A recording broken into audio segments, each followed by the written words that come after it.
जी बिल्कुल, ये ठीक बात है। काफी दिनों से उनके रवैये में तब्दीली है। अगर आपने नोट किया हो तो बहुत सारी समरीज उनको गई हैं जिन पर उन्होंने बगैर ताखीर के दस्तखत कर दिए हैं, क्योंकि इसके ऊपर उनके पास चॉइस ज्यादा नहीं थी। वो अगर दस्तखत ना भी करते तो ये 48 घंटे में खुद से ही असेंबली ने डिसॉल्व हो जाना था। तो मैं समझता हूं कि अब चूंकि उनके पास भी आखिरी अपने टेन्योर का आखिरी फेज जो है वो चल रहा है, तो अगर अच्छी गुडविल जो है वो जनरेट कर दी जाए तो कोई खराबी नहीं है। पहले उन्होंने बहुत खराबियां की, बहुत ज्यादा चीजें ताखीर का सबब बनी, बहुत सारी चीजें जो बेहतर हो सकती थी वो नहीं हो सकी। लेकिन अब ये समरी पर दस्तखत करने में जिस फुर्ती का, जिस बरकरफ्तारी का मुजाहरा किया गया है, उससे यही लगता है कि अब शायद चीजें जो है वो बेहतरी की तरफ चलेंगी।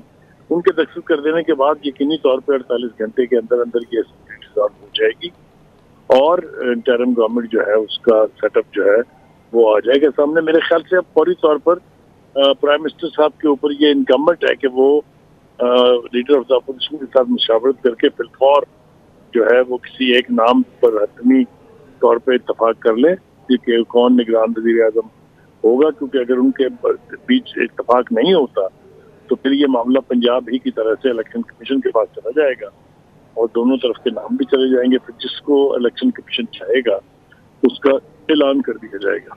जी अच्छा बुखारी साहब, आपका इस मामले में काफ़ी वसी तजुर्बा है। राजा रियाज को एज अ अपोजिशन लीडर अगर हम देखें तो उस तरह से रोल उन्होंने प्ले नहीं किया जिस तरह अपोजिशन लीडर का होता है। तो आप क्या समझते हैं, वजीर आजम और अपोजिशन लीडर में ही नाम तय पा जाएगा या फिर इलेक्शन कमीशन तक बात जाएगी?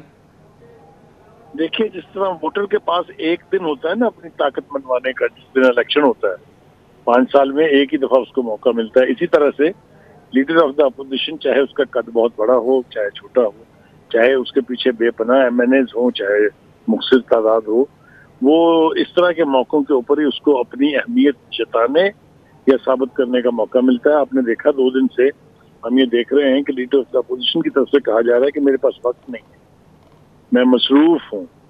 तो ये मार्जिन आप दें उनको कि वो जितना भी वक्त लेना चाहते हैं वो लें उसमें, लेकिन मुझे लगता नहीं है कि नाम के ऊपर इत्तेफाक होगा उनके बीच में। ऐसे लगता है कि कुछ नए नाम जो है वो उनकी तरफ से भी फ्लोट किए जाएंगे और ये मामला बिलाखिर इलेक्शन कमीशन को जाएगा। ठीक है बुखारी साहब, साथ ही रहिएगा। अवैस हमारे साथ ही मौजूद हैं, उनसे पूछ लेते हैं शहर इक़्तिदार में चल क्या रहा है। अवैस, नाम कौन कौन से सामने आ रहे हैं जो वज़ीर आज़म शहबाज शरीफ की जानिब से और हुकूमत की जानिब से तो नाम हमने सुने देखे भी, राजा रियाज क्या कुछ नए नाम दे सकते हैं? जी बिल्कुल सलीम, बुखारी साहब जिस तरह बजा फरमा रहे थे, क्योंकि अभी बहुत से सवालात उठ रहे हैं, लेकिन फिर भी जो है तमाम नज़रें जो है जो एक ड्यू प्रोसेस है उसमें राजा रियाज बहुत अहमियत इख्तियार कर चुके हैं। और अब चूँकि उन्होंने आज हमारी सुबह भी उनसे जो है इंटरव्यू हमारा तफसीली हुआ था और उनकी राय ये है कि कोई इकोनॉमिस्ट आना चाहिए, लेकिन उनका है कि 3 नाम जो हैं वो मेरी जेब में हैं और मैं बताऊंगा नहीं, ईमानतन वो नाम हैं। लेकिन हमारी कोशिश थी कि क्या जाहिर सी बात है अगर वज़ीर आज़म हुकूमत की तरफ से कोई चीज़ शहबाज शरीफ की तरफ से अगर आती है, नाम आते हैं, तो क्या इत्तफाक़ राय हो जाएगा। तो उनका ये कहना था कि बहुत हद तक इम्कान है कि हम दोनों जो हैं वो फ़ैसला कर लेंगे। लेकिन जाहिर सी बात है ये तमाम जो प्रोसेस है अगर ये लिंगर ऑन भी होता है तो ये तकरीबन 8 दिनों तक मुहित होता है। अब 8 दिनों की अगर बात की जाए तो इसका मतलब ये है कि 14 अगस्त की तकरीर जो है वो शहबाज शरीफ ही बतौर वज़ीर आज़म करेंगे। लेकिन दूसरी तरफ जो हमारे PM ज़राए हैं उन्होंने ये कहा है कि शायद 12 तारीख को शहबाज शरीफ जो है वो PM हाउस जो है वो छोड़ दें।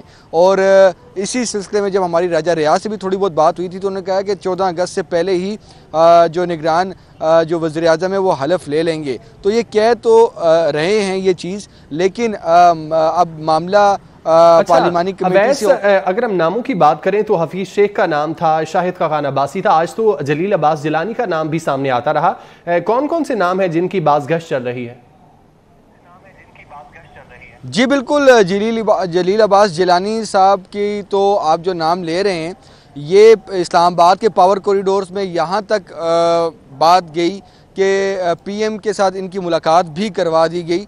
सोशल मीडिया और दीगर प्लेटफॉर्म पे, लेकिन हक़ाइक़ इसके मुनाफी थे क्योंकि ऐसी कोई मुलाकात पीएम हाउस में नहीं हुई जलील अब्बास जिलानी की। इसी तरह जो हफीज़ शेख हैं उनका भी नाम आया। और अगर हम इसको थोड़ा सा पीछे जाएं तो जैसे जैसे ये पिछले 2 हफ्तों में जैसे जैसे टाइम गुजरता जा रहा था, इसी तरह नया नया एक से बढ़ के एक नाम जो है वो मार्केट में आता रहा और उस पर चमगोइयाँ और उस पर फिर कमेंट्री और तमाम तर मामलात होते रहे।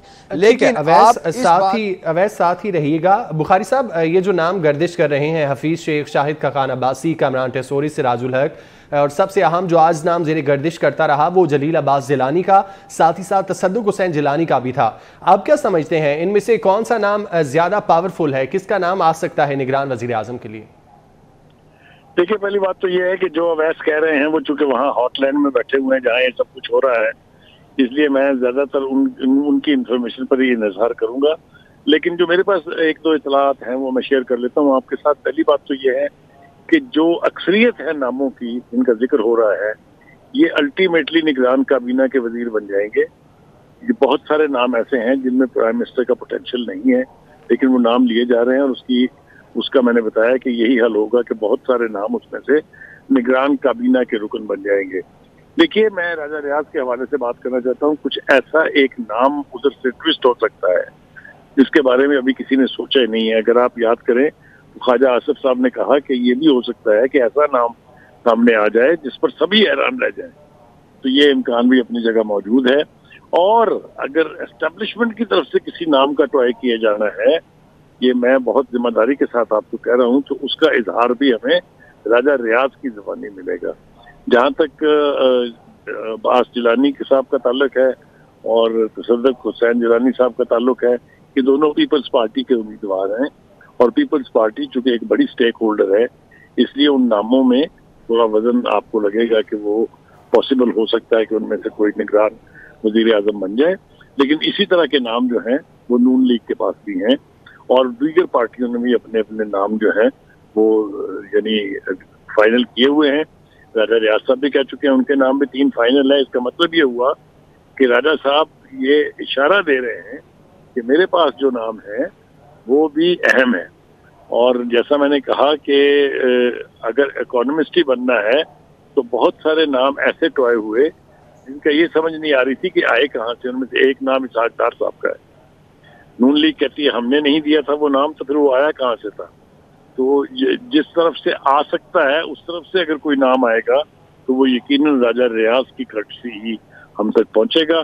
तो जैसा मैं पहले भी कहा और ये अवैस भी कह रहे हैं कि अभी तक किसी हतमी नाम तक नहीं पहुंचे हैं जो स्टेक होल्डर्स हैं। ये कोई भी हो सकता है, लेकिन जैसा मैंने कहा कि ये जो नाम हम सुन रहे हैं बेपनाह नाम लिए गए हैं। टेसोरी साहब का है, सिराजुल हक साहब तक का नाम भी ले दिया। और ये अक्सर लोग जो हैं ये जो काबीना बनेगी निगरान उसके रुकन बन जाएंगे। लेकिन कुराए फाल किसके नाम निकलेगा बिलाखिर, ये अभी अंदाजे ही हैं सारे। ये सब जिसको कह सकते हैं आपके स्पेकुलेशंस हैं। कोई भी फाइनल नाम मेरा ख्याल है अभी तय करना जो है वो मुश्किल है। ठीक है, कोई भी फाइनल नाम तय करना मुश्किल है। बुखारी साहब साथ रहिएगा। सीनियर तजियाकार सना बुचा साहिबा ने भी हमें ज्वाइन किया है। सना बुचा साहिबा, जिस तरह कुछ ही देर में हमने देखा कि वज़ीर आज़म की जानिब से समरी भेजी गई, सदर की जानिब से फ़ौरन ही दस्तखत कर दी गई, आप क्या समझती हैं ऐसे ही सुबह मुलाकात होगी अपोजिशन लीडर और वज़ीर आज़म की और नाम भी एक फाइनल हो जाएगा या फिर ये मामला लटकेगा? और देखिए, मुझे तो लग रहा है कि अलवी साहब तो इंतजार में बैठे थे शायद कब आए समरी तहरीर करने के सभी को और कब न साइन। उतनी जल्दी साइन करते हुए तो मैंने उनको पहली बार देखा है किसी भी जो भेजी हुई चीज हो या बिल हो। तो ये समरी उन्होंने बड़ी साइन कर दी, बड़ी उनकी मेहरबानी है। लेकिन अब ये समरी साइन करने के बाद जो मामला हैं अभी बुखारी साहब ठीक फरमा रहे हैं कि नाम तो कोई आउट ऑफ द बॉक्स भी हो सकता है, जो नाम लिए जा रहे हैं उनमें से भी हो सकता है। लेकिन ये बात मैं उनकी एग्री नहीं करती कि अभी फैसला नहीं हुआ। फैसला जी 1 हफ्ता पहले, 1 महीना पहले हो चुका है। उससे दूसरों को राजी करने का फैसला भी बाकी था, वो एक मरहला बाकी था। फैसला बहरहाल हो चुका है। अब वो हफ्ता पहले हुआ है, 10 दिन पहले हुआ है। इस मुल्क के वजीर आजम बनाने जा रहे हैं आप किसी को सेटअप में। आप इस मुल्क में इंटेलिजेंस की सूरत हाल ये है, आप मुझे बता सकते हैं कि कोई लास्ट मिनट पर नाम दिया जा सकता है जिसका कोई सिक्योरिटी चेक ना हो, किसी का बैकलॉग ना चेक किया जाए, किसी को ऐसे ही नाम को ले आएंगे किसी को भी लगा देंगे। माजरत के साथ ये मुल्क के साथ मजाक तो पहले ये करते ही है, लेकिन तो असल में मुल्क के इख्तियार रखने वाले हैं वो तो मजाक नहीं कर सकते। इसलिए मेरा ख्याल है वो बहुत सीरियसली ले रहे हैं इस मामले को। एक बंदे का बैकअप सेट हो रहा है, वो लास्ट मिनट नहीं होता। इसलिए जो नाम कल फाइनल आना है वो नाम फाइनल हो चुका है। अब कौन उससे राजी नहीं हो रहा और कब मीडिया से लाना है नहीं लाना है इसका फैसला होना बाकी है। जाहिर है क्योंकि वो नाम अभी तक होल्ड बैक किया गया है, तो इसका मतलब है कि उसके खिलाफ मौजूद है। अब आया वो किसके खिलाफ इख्तिलाफ है और किसके खिलाफ मसला है, तो बाद में जब नाम आ जाएगा पता चल जाएगा। जाहिर है मीडिया भी लाना चाहते थे कि अगर मीडिया कभी फैसला आए तो वो नाम वापस नहीं लेंगे। तो फैसला बहरहाल हो चुका है। कल एक दफा रवि ऐसे ही आपको तकल्लुफ के लिए एक मीटिंग होगी, उसमें आपको नाम दे देंगे, तो हम उसको 3 घंटे बैठ के उसके बात करेंगे, क्रिटिसिज्म करेंगे, तो फैसला वही होगा और वही अटल होगा। ठीक है सना बुचा साहिबा, बहुत शुक्रिया आपका। बुखारी साहब हमारे साथ मौजूद थे, अवैस कियानी हमें डिटेल्स बता रहे थे, सबका बहुत शुक्रिया।